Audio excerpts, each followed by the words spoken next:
রহমতুল্লাহ।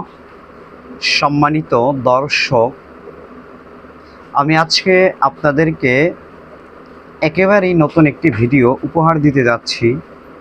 যে ভিডিওটা অনেকেরই অজানা রয়েছে এই বিষয়টা নিয়ে, সে বিষয়টা নিয়ে আপনাদের সামনে আমি তুলে ধরার চেষ্টা করছি। তার আগে ছোট্ট করে একটা কথা বলতে চাই, যারা আমার চ্যানেলে নতুন তারা চ্যানেলটিকে সাবস্ক্রাইব করবেন, এবং যারা ইতিমধ্যে সাবস্ক্রাইব করেছেন তাদেরকে অসংখ্য ধন্যবাদ। আমি তাহলে আমার মূল ভিডিওতে চলে যাচ্ছি। আজকে যে বিষয়টা নিয়ে ভিডিও তৈরি হচ্ছে সেটা হলো যে একজন দৃষ্টি প্রতিবন্ধী মানুষ, অর্থাৎ একজন অন্ধ মানুষ কিভাবে লেখাপড়া করে। এটা অনেকের গ্রামগঞ্জ থেকে শুরু করে প্রত্যেকটা জায়গায় আমাদেরকে প্রশ্নের সম্মুখীন হতে হয়। অনেকে বলে থাকেন যে অন্ধ মানুষ কীভাবে পড়ে, হয়তোবা শুধুমাত্র শুনে শুনে পড়ে। এই যে একটা ভুল কনসেপশন, সেটাকে আমি আজকে উন্মোচন করে দিতে চাচ্ছি। সেই প্রেক্ষাপট অনুযায়ী আমি সর্বপ্রথম একটা বই হাতে নিচ্ছি। আপনারা দেখতে পাচ্ছেন এটা একটা বই আকারে দেখা যাচ্ছে, হ্যাঁ, কিন্তু খুললেই বুঝতে পারবেন বইটা কি অবস্থা।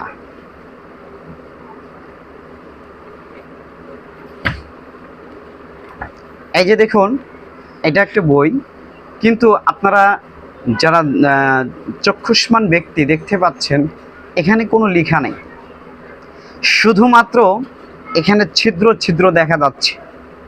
কিন্তু আদৌ সত্য এটা হচ্ছে একজন দৃষ্টি প্রতিবন্ধীদের পড়াশোনার প্রকৃত সিস্টেম বা পদ্ধতি, আর এটার নাম হচ্ছে ব্রেইল পদ্ধতি। আবারও মেনশন করছি, এটার নাম ব্রেইল পদ্ধতি, যা হাতের সাহায্যে পড়তে হয়। আমি আপনাদেরকে এটা পড়ে শোনাচ্ছি, একটু দেখুন। দেখুন, এটি একটি আরবি কায়দা। এখানে বাংলাতে লেখা আছে আরবি বর্ণমালা ও নিয়মাবলী, পেজ নম্বর দেওয়া আছে। এরপরে এখানে হরফগুলি দেয়া আছে। দেখেন, এই যে প্রথম যেটা আমি হাতে ধরেছি, শুধুমাত্র একটি ছিদ্র, এটা হচ্ছে আলিফ। কিন্তু একটি ছিদ্র হলেই যে আলিফ হবে বা অন্যান্য অক্ষর হবে, যেমন স্বরে এক ছিদ্র, বা ইংরেজিতে এটা এক ছিদ্র, কিন্তু এক ছিদ্র হলেই হবে না, এটার কিছু মান আছে। আচ্ছা, আমি আর একটু ক্লিয়ার করছি। দেখুন, এই যে একটা ফ্রেম, যেটাতে আমরা লিখি, দৃষ্টি প্রতিবন্ধী মানুষরা লিখে।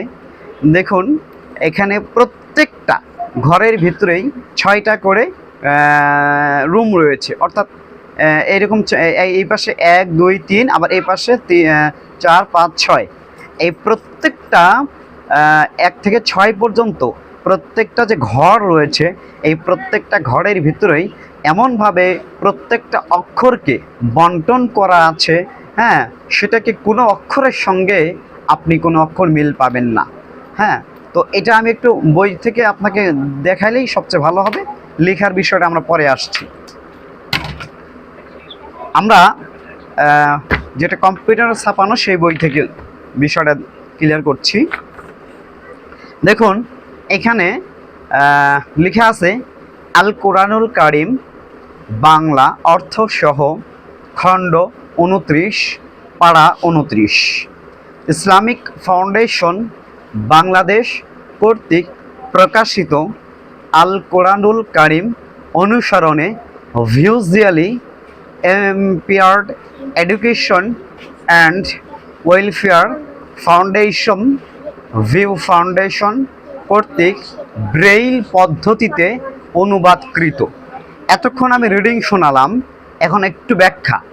সেখানে হচ্ছে, দেখুন, আমি ইতিপূর্বে বললাম যে 6 ডটের ভিতরে প্রত্যেকটা অক্ষরই রয়েছে, এমনভাবে মিল নেই কোনোটার সঙ্গে কোনোটা। তার বাস্তব প্রমাণ এখানে বোঝেন।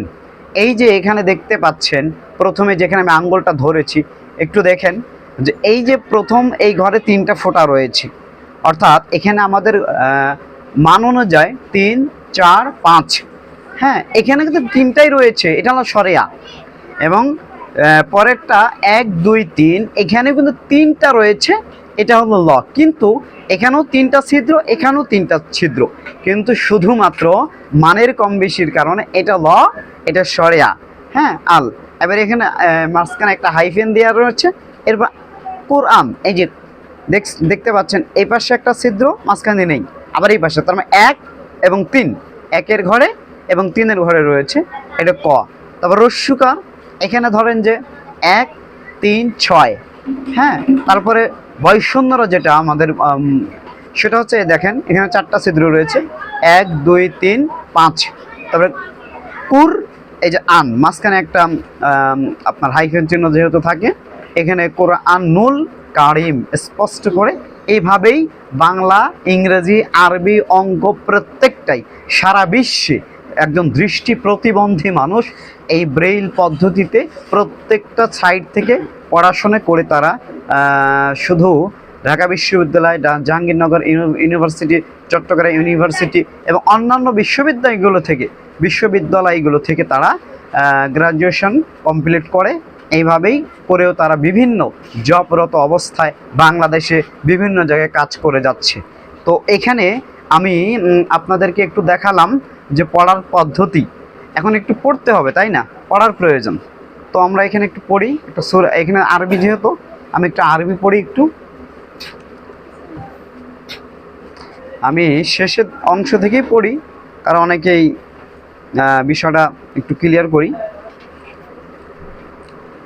দাঁড়া, আমি একটু স্কিপ করি, ভিডিওটি স্কিপ করবো।